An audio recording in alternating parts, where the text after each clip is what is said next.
I'm Katana Collins, and I'm here with... Me. Sorry. And I'm here with... Sean Murphy, your husband. Yeah, this is Sean Murphy, my husband. I'm not a baker, as you can tell. Yeah, so if you tuned in earlier, you would have seen our triumphant... What's the word I'm looking for? Perfectly done. Our perfectly done... Artisanal... buttercream frosted cupcakes. I'm not even going to try to explain what happened. Just go watch the video and you'll be caught up. So the other thing about Beefcakes, my book, which comes out on March 24th, the other thing about this book is in the reality show, one of their other challenges is that they have to take an ingredient that they both hate and they have to bake a successful cupcake. Can't they say they hate sugar? I think that'd be pretty transparent, wouldn't you? I think I found a plot hole in your book. By all means, use sauerkraut. Is it? You guys, why did I invite him onto I this? don't know. Yes, so in the book, it is sauerkraut that they hate and they have to bake a cupcake with. The funny thing is, I actually did some research about sauerkraut used in baking online, and there are a lot of bakers who utilize sauerkraut in their cakes.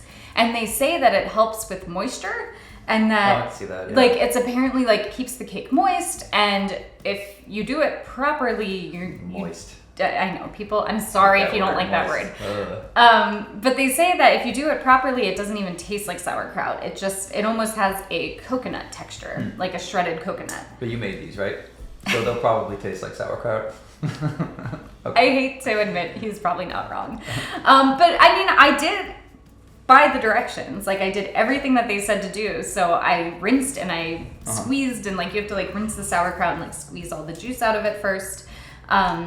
Sexy. So we are gonna try these sauerkraut cupcakes, and I will also add. Oh, I get the one with little frosting. Actually, maybe I can bite the part that doesn't have any frosting. I think the frosting is actually gonna be worse than the cupcake. That was my guess. I don't know. Right. I don't know. We're gonna find out. But they use it a lot in German chocolate cakes. Sauerkraut. Yeah, it's used a lot in German chocolate cakes, which I had no idea.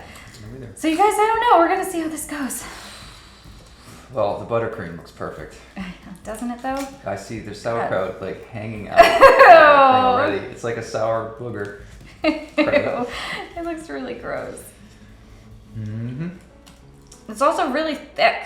Oh. Like the cake is really thick. I'm like eating bugs. Ugh. But does it taste good, texture aside? I'm trying to get past that texture. Sorry, Germans. This doesn't work. I mean, look at that. You can hang this thing up. Look at that dangly sauerkraut right there. Oh yeah. Don't give it to me. So, I mean, well, they're a little more successful than this in the book. Now, is it erotic romance, or is it just... That's a good question. I'm sorry, that sauerkraut just hit me again. Go ahead. It is a little steamy. Like, there's a couple of steamy scenes in the book, but I would not call it erotic romance. It's very much like romantic comedy. Okay. Does it have a happy ending? Of course. Okay. All romance has a happy ending. If it doesn't have a happy ending, after. would it have a sticker on the cover? Sometimes they'll put like no happily ever after. Wow. On a book That's dark. I mean, granted, it can't be categorized as romance if it doesn't have a happily ever after. Like, that's a big thing in our industry. Has anybody made a t-shirt of that? Like, not happily ever after? Like the official sticker? It could be like a cool, like, emo goth thing for some of the ladies in the industry. I bet that would sell pretty well. Oh, I'm gonna do it. No, I don't. I mean, maybe someone has that made. I don't know. Not a happy ending t-shirt. Not a happily ever after. I feel like there's an actual better phrase that they say for it, and I can't remember. But like Nicholas Sparks, not romance, because like everyone dies all the time. Everyone dies all the time. All the time. Is that a sticker? That should be the sticker. Everyone dies all the time. Nicholas Sparks. Wow. Branding. Such a positive, fun. No one dies. Book. No one dies. I would hope that's apparent from the cover. The cover which you drew.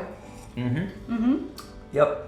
I took some pictures on Instagram and posted them a while back of me posing for that. I didn't actually have a cupcake. So you drew the cover for me, which we've been talking about you drawing a cover. I've asked about it a few times, but I never wrote a book that the branding fit. Right. Like a drawn cover. Usually we get models or... Yeah. stock photos. Yeah. And this was like really the first book that I've been wanting to because I love the illustration, but with the comic book style doesn't really. It doesn't overlap usually. with stuff, but now it does. I think this fits perfectly. Especially if you start writing comics soon, Katana. If indeed. So we kind of came up with the idea for this book together. That's right. Which was one of the things I wanted to talk about, which I think is super cute. We went to we're into fitness, and there's a protein GNC type of place in South Portland called Portland Nutritional Center. Portland Nutritional Give Center. them a little bump because they're wonderful. And it's a private place. It's not like GNC, and a lot of those places can be a little bit too bro-y for some customers. Like, I hate going into GNC. Right. I mean, I'm sorry, GNC, if you're watching. GNC is not a sponsor. GNC is not a sponsor. Clearly, they're not paying me to say this because I'm bashing them. Right. So we went in, and I got all my stuff as usual, and we found a lot of like snackety snacks and things that you like. I mean, they had like I think we used it all, but they had protein infused pancake mix, like a pancake batter that was like 15 grams of protein per pancake if you use this mix. And I was like, this is a fantastic idea. And the dudes there were really cool. I mean, they were so nice. They were still very bro-y looking, but I said to you, if you write this book, you should totally ask one of them to pose for the cover or something. Yeah. I'm sure that they would love it. Yeah, which we didn't because we ended up drawing the cover. But I mean, they were so nice and like not the kind of store that you go into and you feel really intimidated, which as a woman, sometimes I do. Right. But that is not the store. And they were so funny and kind and helpful. And so we came up with this idea. Right. These guys, and they're all really attractive too. They were very attractive. I thought, these dudes set this up and they like baked with their shirts off or something. Right, like they could open a bakery. These guys who run the Portland Nutritional Center could open this bakery with the pancake mix. And they could do muffins and they could do cupcakes. And if it could be, so there's tons of bachelorette parties that happen throughout our city too, and I imagine that would be a hub for all of those. And there's no shit like 5 bachelorette parties per night sometimes. On the weekends in the summer. Yeah. Those girls. Yes, the woo girls. Which, nothing wrong with that. I'm a woo girl sometimes. Give me enough Cosmos. Give you enough Cosmos and sauerkraut. I can't even look at those. They were so bad. Yeah. Actually, they weren't that bad. It's just the texture. Like, it did not have a texture of coconut. They were bad. Okay. So we thought, why don't you, someone has to taken Beefcakes. This can't not be a thing. Well, because first we came up with the idea for the business. It was like someone should open this bakery. Oh, right. That was the first idea. And then it turned into well, what if you wrote a romance novel surrounding this bakery where these super attractive men are creating protein infused healthy cupcakes and stuff. And that was really where Beefcakes was born. And I remember we even came up with the title for the book that same day because we were like, what would we call our bakery? This Beefcakes. And Beefcakes. And, we thought it would be Magic Mike meets Martha. No. Great British Bake Off. Yeah. So that's how the idea for Beefcakes was born, which I think is pretty cool. Yeah, me too. I think this is gonna be your biggest hit. Thanks, babe. Probably because of the cover. High five.